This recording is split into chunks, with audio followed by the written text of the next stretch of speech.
I feel like there's a perception of Africa that is undeveloped.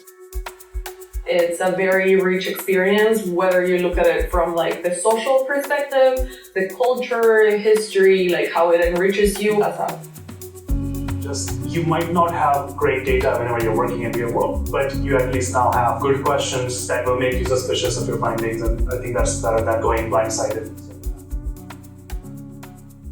Welcome to the African Perspective Podcast. This is Blessed Nkunika, TAP's co-president for the 2025-26 academic year, and we are excited for a great year of programming ahead. To kick things off, we organized a panel of students who had internships in summer in Africa, who have reproduced a podcast in collaboration with UC3P.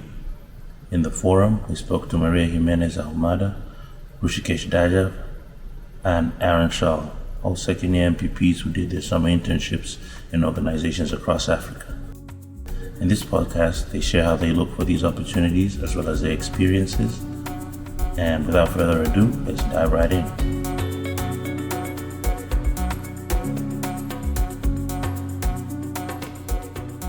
I'm Maria, I'm from Mexico. I interned in Zambia. I was there for about 3 months between Zambia and other countries that I had the privilege to visit. The reason I was drawn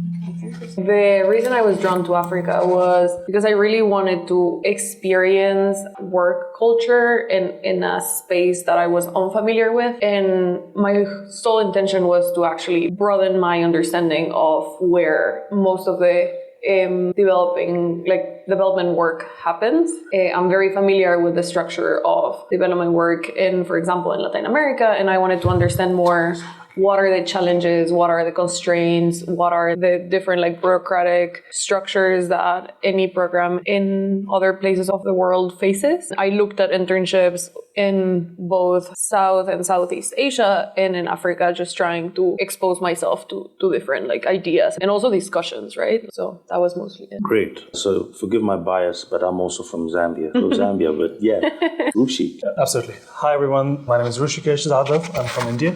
Second year MPP, also concentrating, certifying in data analysis. I interned with Busara. Busara is an organization based in Kenya, but works across many African countries. They have expanded in India since 2020. They've also expanded in Latin America since about 2021, 2022. I was working there as a research and advisory intern, which meant that I was doing a lot of research tasks at my capacity as an intern. Busara does research in behavioral sciences. So they started off as a behavioral science research lab where they would conduct lots of experiments in Nairobi, Kenya, and eventually they turned towards providing various services, social impact services to CSOs around the world. And it's a huge operation now where they work with various NGOs, international organizations, governments in providing their unique niche of consulting services through behavioral science lens. Aaron. All right, my name is Aaron Schall. I'm a second year MPP student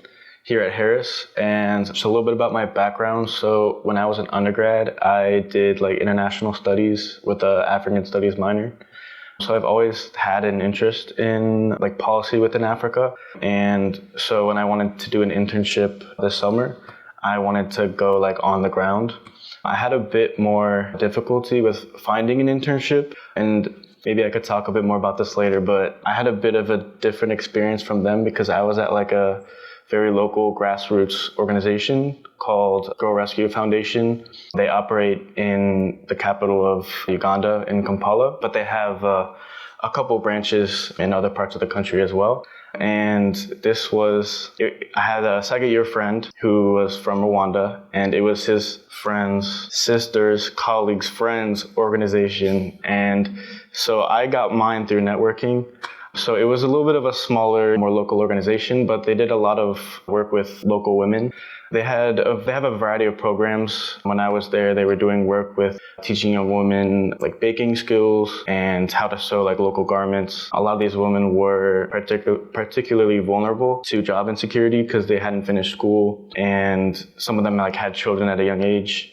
And yeah, during other times they have other programs. I know at one point they have a garden in the back, and they taught them like sustainable farming. And yeah, I can get more into detail about that as we go on. But yeah, that's the basics of what I did this summer. Great stuff. So it's so much diversity between the three of you, and like very dynamic approaches in terms of what drew you to there and what you actually ended up doing. And so we're policy students, and so we got to talk policy. And I know in your preamble you sort of gave what drew you to these particular institutions, these particular countries. But can you share one, or if time allows, two key policy issues that stood out to you in your host country? Absolutely. Yeah, I think in my previous answer, I actually didn't really say why I got into this work. And that sort of can get into the issues that we were working on as well. I'm interested in international development. I'm interested in seeing how aid leads to development and so on. And one of the things that we study at Harris a lot is program design and evaluation. But you, of course, being in school, don't get a chance to implement those programs and study those programs further. And that was something that I primarily wanted to study. And I think doing that in a country like Kenya, where you have very well-established organizations, CSOs, as well as government policies that can support your work, is a good match, I think. Having said that, Harrow works on many different policy issues. I was working on their government and social stability vertical. So we looked at how various social development programs can eventually translate into policy or can have positive impact on local communities. So two main projects I worked on. One of them was in regards to child domestic workers. This dealt with child empowerment and creating secure environments for children. The basic idea there was that there's a practice of employing younger children in domestic work in Kenya. And within the community, it's a well-respected practice, well-accepted practice rather, correct. Yeah. And we wanted to understand that practice and see if it was hindering child growth. And if it was hindering child growth, how could we prevent this practice? I joined the program at the stage where they had studied through their qualitative research methods. I worked with them in the stage where they're designing various qualitative research interventions where they wanted to go in and understand which sort of media materials would be successful in spreading awareness about this sort of child work, domestic work. So would a radio show work better than a TV show? Would poster work? How would that look like? And we were doing that all from a behavioral science point of view, where you can employ tools such as understanding what people's biases are, understanding how can you better design these media materials using the knowledge we have from our domain. The second main policy I worked on was to do with sort of institution building and so on. I was working closely with Marika Schomer. She's also a professor here at Harris School of Public Policy. She does a lot of work in behavioral sciences and many other fields, to be honest. And she's on the board of Busara. She's also employed by Busara. So we did research on deteriorating democracies around the world. We wanted to study what are the narratives that can explain weakening democracies around the world, and what are the practices that can support strengthening our democracies. This was part of larger research that we were doing with many organizations from around the world, because it was being done for a consortium, a global group of organizations, in simple words, that wanted to come together and work on democracy. So yes, two main fields: child domestic work and democracy. Okay, interesting stuff. Aaron? Yeah, so I had a little bit of a different experience. I feel like I was on the other side of that, where I wanted to be at an organization that was more, I wanted to see like how they were affected by policy, if that makes sense. Because even though I was in the capital, I wasn't like in the nice, more like gentrified areas of Kampala. I was in the outskirts, where like I was the only person that was like non-Ugandan in the entire area, both where I lived and where I worked. I lived with two individuals from the organization and then some people that they knew. And so both of them and the people at the organization would make a lot of kind of like offhand comments about policy within the region. And I learned a lot through that and how the policy affects them. A lot of the policy issues are implementation within Uganda. They told me all the time that in Uganda we have great policies. It's just we don't see the effect from them. So just some examples like infrastructure in some of the nicer places in Kampala. The roads are nice, the buildings are nice and everything, but then when you go to the places where there's not as many of expats, they'll have projects like they'll fix a road and then within a year, the pothole is back.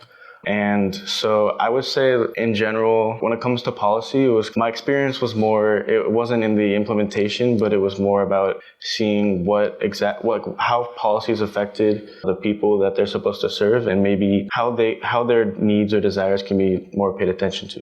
Okay, great. And what was your experience, Maria? I'm gonna reshape the question a little bit. So more than the part of policy that I worked doing at the organization. So when you come to these organizations, particularly mine, though it is the Southern African Institute for Policy for Research, it is a Zambian-based and Zambian-funded think tank, or policy research place. So it varies year to year, grant to grant. There is not necessarily a structured institutional priority scheme that you would know that you'd be working for that, as Wurzara has. Wurzara has multi-year projects that they're doing in a rigorous way, and some are field and lab experiments and all of that. So when you come to these organizations, things can vary. One year is one grant and you might be doing some specific work, and the next year they might have a different grant and they're doing different research. So when we think about policy in internships in Africa, I think the stimulating part of being there is that you're faced with policy and questions that you wouldn't have asked yourself before. And I'm gonna just name two super quickly things that actually blew my mind, and I had never ever thought about them. And until you're not exposed to a completely different reality, you don't think about those things. So the first thing that was actually very interesting, and that was almost like a rabbit hole that kind of served for me to keep asking myself different questions and evolved into a whole project here during the next quarter, was fintech in Africa and mobile money, and how transactions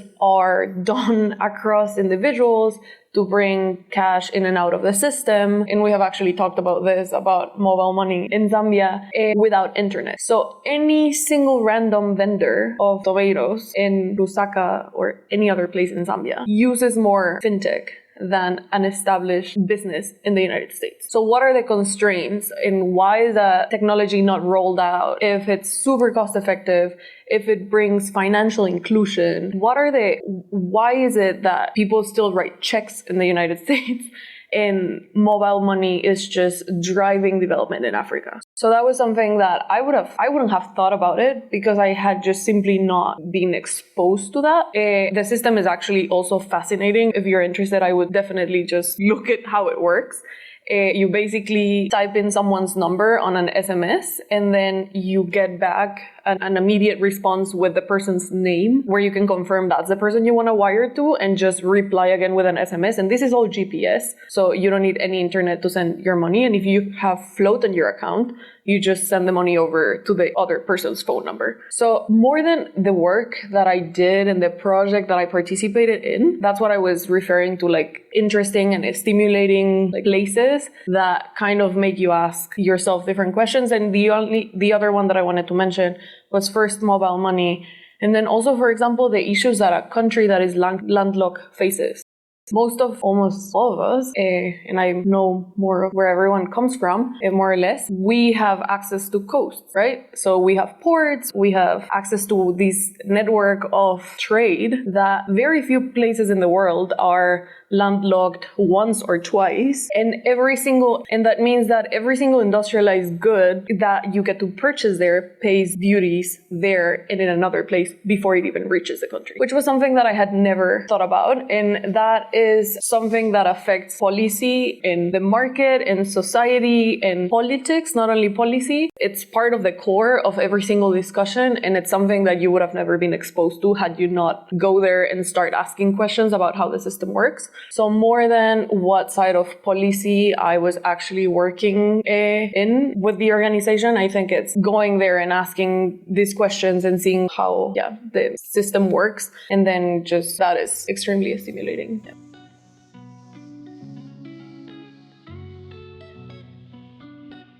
But now I want to hear from you guys about your experience outside the office, so to speak, outside policy, so to speak. And if you could randomly take from the areas that I'm going to talk about. I'm talking about day-to-day life. I'm talking about culture, food. I'm talking about recreation. How did you connect with the people? What sort of different work cultures were you exposed to, social cultures? Was it easy to get around in terms of transportation, get accommodation, getting situated for a duration being there? Can you talk to us about that? All right, 2 to 3 minutes. I could talk like 2-3 hours about this.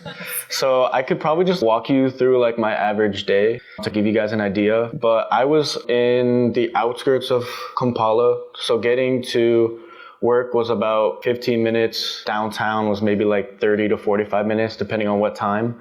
So it was about 10-minute walk. And so transportation, I don't know how it is in Zambia and Kenya, but we took bodas, which are like just like a bike, and you just hop on the back of it and then they take you. But everyone has their own boda guy.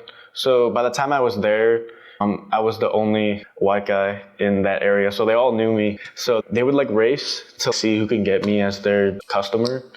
And so yeah, I had 2 to 3 that would take me all the time, anywhere I needed to go. And some of my favorite places or like things to do, there's a mall in Kampala. It's pretty new. It's been the past 10 years. That's like the new thing to do. I made some friends. It was mostly like the people I was living with, their friends. And then like those friends like had a little network going on. Anytime I wanted to go anywhere, I would just let them know, hey, I want to go to the mall and we can get food, maybe go see a movie. I think probably the coolest thing I did was I went to the World Cup qualifier game between Uganda and Guinea, and they won 3-0. But when we tried to get tickets for the South Africa game, because like within Africa, South Africa, they're like the big dogs. So I had 5 different friends that were trying to get tickets. So they were refreshing the webpage at midnight to try and buy tickets, and not a single person got tickets for it. So we watched it at home, but I really wish I could have been there because the game tied, which was like a huge deal, especially because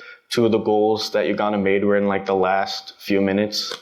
But I got to watch it with the group at home, and that was pretty cool. There's just so much I could talk about. I feel like as soon as I think of one thing, I think of another, but I definitely feel like there's a perception of Africa that it's undeveloped, there's not much to do. Yeah, that's not the experience I had at all. I had a lot of fun, nightclubs, beaches, because Kampala's right on Lake Victoria. Yeah, I could go on and on. Piggybacking on what you said, I think the experience, I could talk for hours about what it was. I think it's enriching in the single sense that you're exposed to different things. Culture is fantastic. Zambia is super rich in culture, and it has a very rich history that expands across Africa. So it was like a lot of the freedom movements of the surrounding countries, especially of Southern Africa, started or were hosted in Zambia because it's been always like a very peaceful country. So history-wise, it's a super rich space, and you see that reflected in many different aspects of society. So my experience going there was very like enriching in that sense. You could say that the day-to-day was, I don't know how it was for you, because I think you have a different experience because of the nature of the organization that you were working for, which is a research one. But day-to-day work life was probably slow. As an intern, you're not necessarily given the biggest projects or the most flashy stuff, or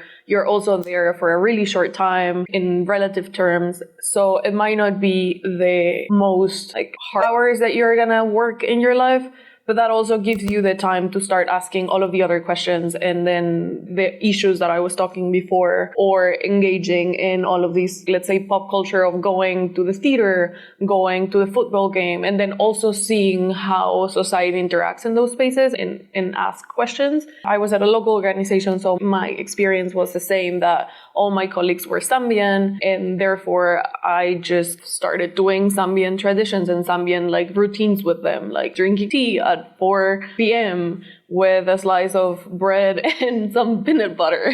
And that is apparently the most Zambian thing to do, and it's called 16. And it was my favorite thing of the whole summer, and it was non-work related, and it was just like doing 16 with my colleagues.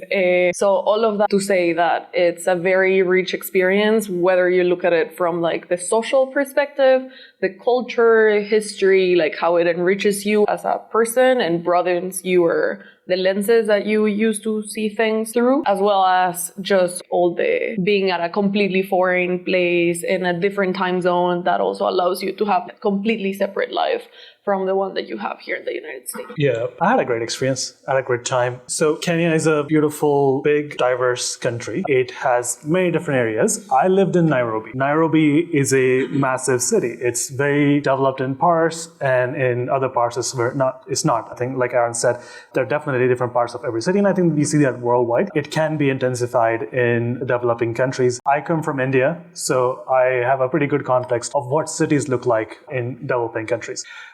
My routine, we also have boda bodas in Kenya. I think it's a Swahili word. It's a cultural thing in the region, except these are on the app. So we had apps for these boda bodas.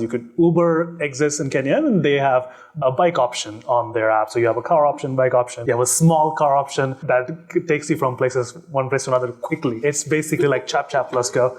There was that, transportation-wise. Work was great. I would go into the office on a boda boda, and I think that was the difference, right? As a guy, I felt safe riding these boda bodas. Sometimes women, especially not from the region, didn't feel very safe, but people within the region who knew how to exist in the social circumstances, context around them, they felt very safe. So it was really the matter of understanding cultural norms and personal experiences and gender dynamics that are at play around the world in any society you live in. Kenya is known for its safari. So we did lots of safari. We went for lots of game night, game drives, saw lots of animals. I saw all the big cats, all the big five that you're supposed to see when you go to Kenya. You saw them all? We saw the big animals. The only one we didn't see was leopard, and it's a very rare animal to see. So I was able to see like lions, elephants, rhinos, giraffes out in the wild, and I think when you are expecting to see them, you're mentally prepared, but it's completely surreal when you actually see them really close to your cars and in the forest, because you're in their world. You realize finally they're not in your world, you're in their world, and they're super confident in their presence there, and it's just you need to be careful of. So that was nice. One thing I would say about Kenya and my personal experience there is Kenyan culture, especially cuisine, is very similar to Indian cuisine. There are many influences from each culture onto one another. Lots of Indians migrated to Kenya and were taken during the colonization era by British to build Kenyan railway famously, and later many migrated voluntarily for business or trade purposes, and there are generations of Indians living in Kenya. For example, their main staple carb is a chapati, which is naan for American terminology, or like North Indian terminology. So I felt very much at home. I had chai, I had tea, and it was very similar to Indian tea. So I liked it. I did lots of hiking as well. I personally love hiking, so I joined a local outdoor group, and they would do weekend hikes, and we would get into these local transports they would book for us. And it was very great. It was very safe. Had a great time. Nightlife is great in Nairobi. Lots of clubs, lots of bars, and that's where I think Nairobi stands out from neighboring countries. Like Nairobi and Kenya are the attraction for the region. Like everybody in East Africa wanna go to. Correct me if I'm wrong. And that makes it a very international place. You have lots of people, not just from Western countries, but from the rest of the world too, be it Asian countries like China, Japan, or many African countries. So I lived in this cheap hostel sort of a setup. We had 6 rooms in our apartment and 1 kitchen, massive apartment, but all 6 of us were for different countries. Me from India, my friend Abby from Indonesia, who's also from Chicago and was interning with me with Busara. Then we had a German girl who was working with German Development Bank. We had a Japanese girl who had moved there 10 years ago and started her own marketing business. She moved with a tech company, settled down. There's another Chinese girl who had moved there 10 years ago as well. She also moved with Huawei, with lots of Chinese workers coming to Kenya, and settled and now has her own ceramics business. There was a Ethiopian American girl who was studying with med schools there. So all to say, very diverse place, and is this one of those young cities where you always have something to do and you will feel alive. Yeah, Rushi, you should sign up for Go to Nairobi Marketing or something. You're speaking about them pretty well. Where do I sign up? Let's do it. I must be the only person who doesn't think I want to go to Nairobi, but like I said, I'm biased. But anyway, you guys sound like you had some really great experiences over the summer, great and rich experiences, and you really got fully immersed into the respective countries. I want to come back to talk about Harris. And when I say talk about Harris, the objective here is to get interest into students who may be interested in doing the internships there. And I would like you to comment on courses that you've taken here at Harris, and if you feel they have or have not contributed to your practical work over there. But I also want to talk about the resources that we have here at Harris in terms of professors that might have been available to you, in terms of offices like CDO offices or career advisors, if you used any of those resources. And of course, the objective is to see if there's any improvements or that can be made, or to encourage our colleagues to look to these resources, to use them in whichever way possible. Sure. start. I don't know how much your micro class is going to be impactful when you're working as an intern in Africa, to be very honest. But I'd say AP absolutely is. Like in the beginning, when we were doing the core and we've suffered through that and now you are, there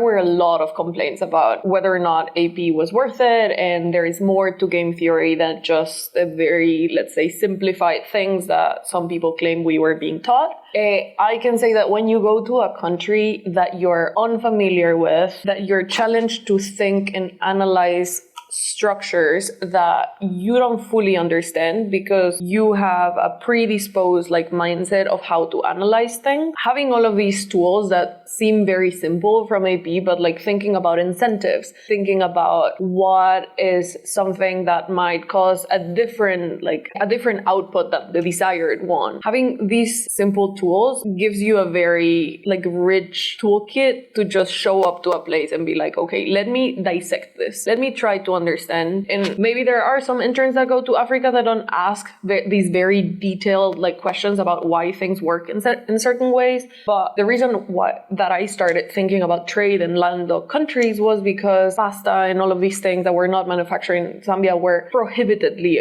expensive for me as an expat, but also for Zambians. There were things that were just simply so expensive that it was for me unthinkable that something could cost that much that is otherwise super cheap to produce. And that's how I started thinking about, okay, let's dissect this. Okay, it means it pays tariffs in different countries. It means that it needs to be transported to Tanzania or other countries to get to Zambia in the first place. I do think that there is a value in the core that at the beginning you might not see it. Maybe in other work settings, micro and stats will be much more, maybe for you that worked at Bursara and you were with more rigorous evaluations, stats was very helpful. But in general, showing up with an AP toolkit, I think it was very helpful. In terms of resources in CDO, I would say that peers that have gone to these places are more likely to be helpful for you to find your way around than an academic advisor or a CDO coach. Nonetheless, they know a lot of what organizations are. I also found that one of the most helpful things to just find opportunities in Africa, because I was explicitly looking for opportunities there, were just startups, websites that do funding, particularly investment funding, companies that fund startups. They're mostly fintech. In Africa, there's a great scene in Nairobi of startups. So if you're interested in just finding and challenging and stimulating field of policy, but also finding your way around in a different place, like in Africa, looking at, and this was probably the best advice I got, was looking at all of these investment firms that have all of the projects that they're funding, and most of them have filters, and you could filter all the startups through AI, whatever, and most of them have a social impact component. So when you see all of the projects and you start going one by one and Googling them, you find all of these niche startups that are all across the globe. And I was particularly trying to filter then again for Africa. So that was not a CDO advice.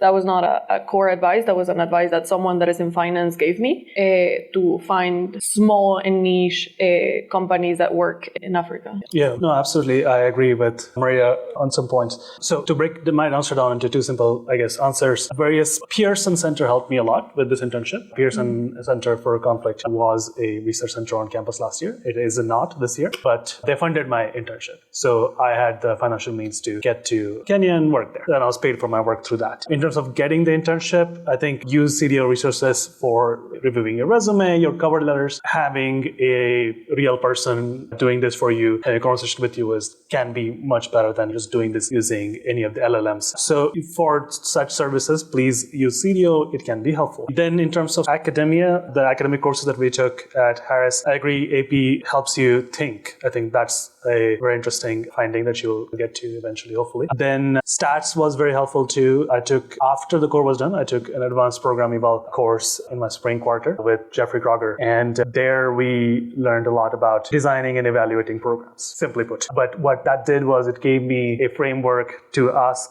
questions when I'm designing surveys during my internship, or when I was trying to quantify qualitative information, or are just simply thinking about if some findings are empirical enough or statistically significant or not. Are we making the mistake of mistaking correlation for causation? Just, you might not have great data whenever you're working in real world, but you at least now have good questions that will make you suspicious of your findings. And I think that's better than going blindsided. So I think that was helpful. Yeah, that's one. The CDO office definitely helped me as well.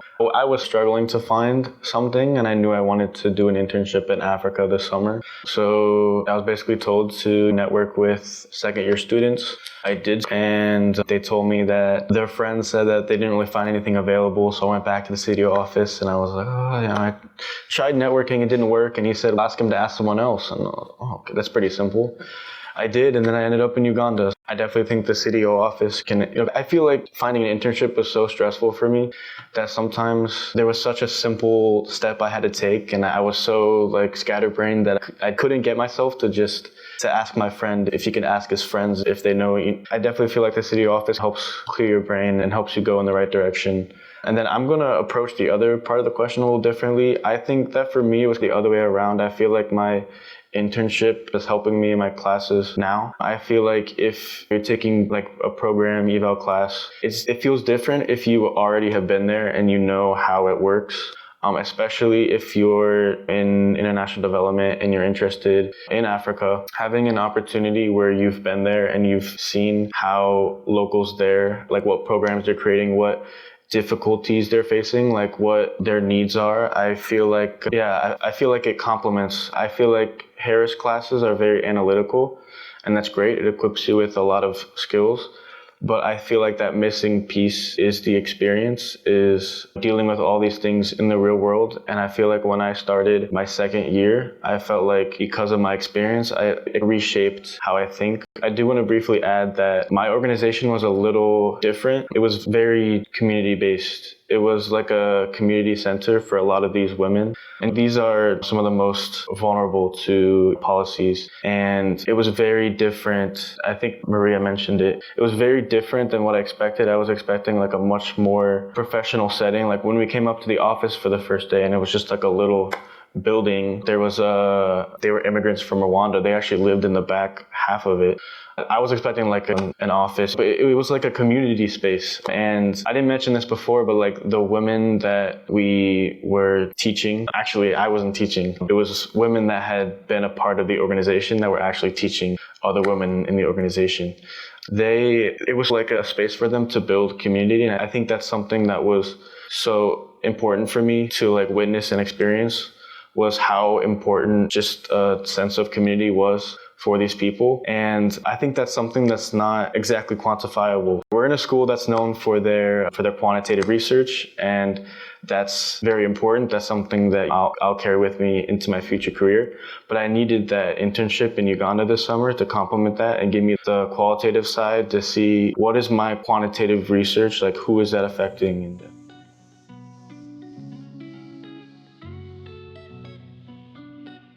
Okay, great stuff. You all raised some pretty interesting perspectives on this issue. And the first one that jumps out at me is your various paths which you had to navigate to find these particular internships. And it's coming out so strongly that there's so much information sitting with our colleagues, but not a very precise way of drawing it out. And I suppose that's something that we can pursue as an HSO, trying to gather some of these information and some of these stories and experiences and channeling them to resources like the CDO just to enhance interest in there. But also, it's also standing out that when you spoke about AP, I totally agree with you. I'm actually seeing slides flashing in my head right now, the bureaucrat, the leader, the winning coalition, aid, etc., etc. Of course, being from there and knowing how things work, but also hearing it from you guys is something which puts some very interesting spin in terms of perspective to it. And I hope when we broadcast this, you guys will be open to our colleagues, especially the first year colleagues who are looking to the summer to be able to share some of those insights, some of those as we begin to wind down this discussion. I'll probably do that in two segments. But the first segment is in terms of your decisions career-wise. I know, Rushikesh, you're talking international development. Maria, I don't know if you're going to be a fintech specialist in Africa Africa or somewhere. I don't know. Aaron, you've got this humanitarian sort of vibe going on with you. But what would you say about that in terms of that influencing when you're going with your careers, maybe in 2 to 3 minutes each before we do a final round of questions? I think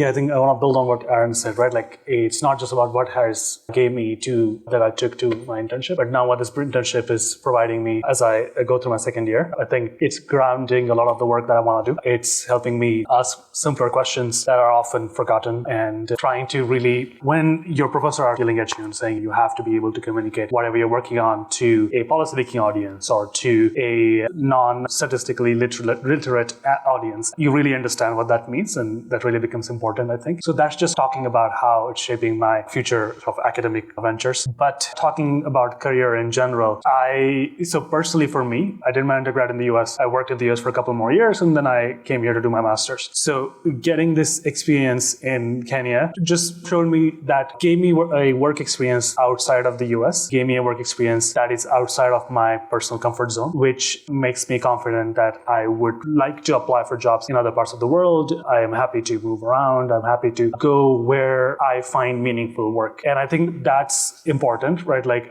so these more and more opportunities, you're able to tell yourself that you can do them, and you're able to be confident in your ability to take your skills from here and go apply them somewhere else. In terms of the policy areas, I think I am definitely interested in international development, but there's lots to do in there, and narrowing it down can be challenging at times. I am working with Busara made me realize that I could take more creative paths around quantitative research. It gave me some valuable qualitative research tools that Aaron mentioned as well. And I think I want to just explore those further and see if I can get more and more into policy and programs of design and evaluation space, be it with think tanks, be it with large research organizations or international IGOs. And that's the direction I'm starting to take it. I feel like it's a bit of a difficult question for me to answer. Actually, I have to make a phone call tomorrow morning because I'm currently trying to network. So this is like an in-progress thing for me. But I'm a 2000s baby. I have no full-time work experience in the field yet. So this summer was like my first work experience within international development. So it was like my first idea of work within the field. I actually want to go back to East Africa. I feel like I could spend more time there. The country, we'll see where opportunities are.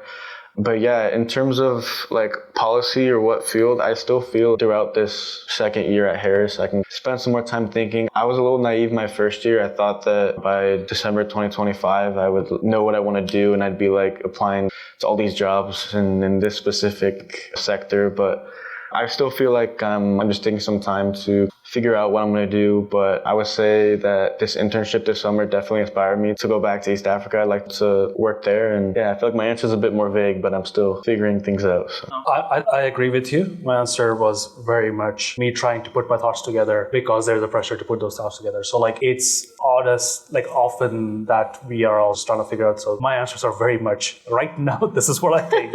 In a month, we will see. I want to echo something that you said because that was my highlight. And I think that's true probably anywhere you go in Africa. And you said, and I'm going to write it down after we leave this place, the ability to be more creative around quantitative work. So I came to Harris because I wanted to do quantitative work and I was tired of the non-rigorous work that I had like a undergrad experience with.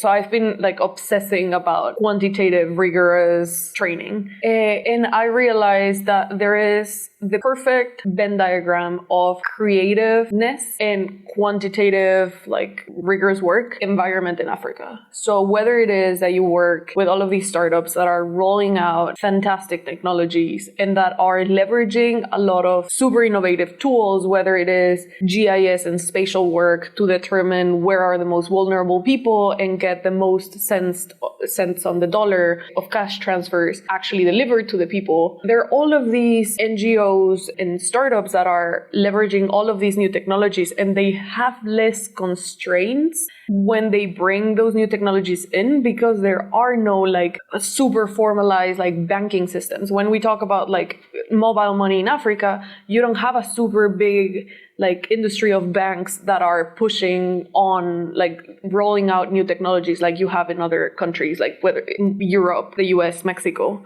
So the ability to be in a space where you are able to bring creative ideas and pair them with quantitative work is fantastic. That to say that after the internship, I've thought more and more of different avenues of policy that I had never considered, like realms of policy, and definitely of going back, particularly to Nairobi, because I am with you. That is the best city.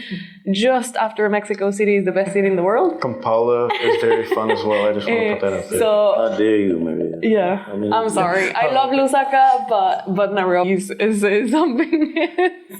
Okay, those are some great responses, guys. And as we wind up the discussion, sorry, but I'm going to put you guys on the spot again, and I'll give you exactly like 2 seconds to think about it. But the last question I'm going to ask is just pick 2 words related to your internship, which means something. And Maria, please don't say 16, since we already know what it is. But like just 2 words which, resonate with you. And like in case anybody has any questions or in discussions that you have after, you can expand on them. Aaron, you go first. 2 words. Kale Sebo.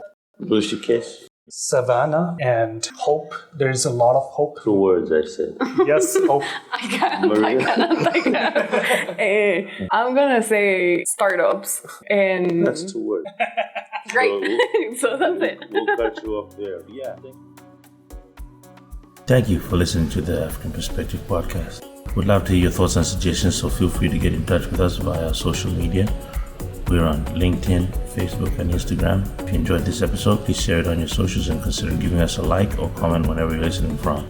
Till we meet again, this is Blessed, co-president of the African Perspective. Asante sana.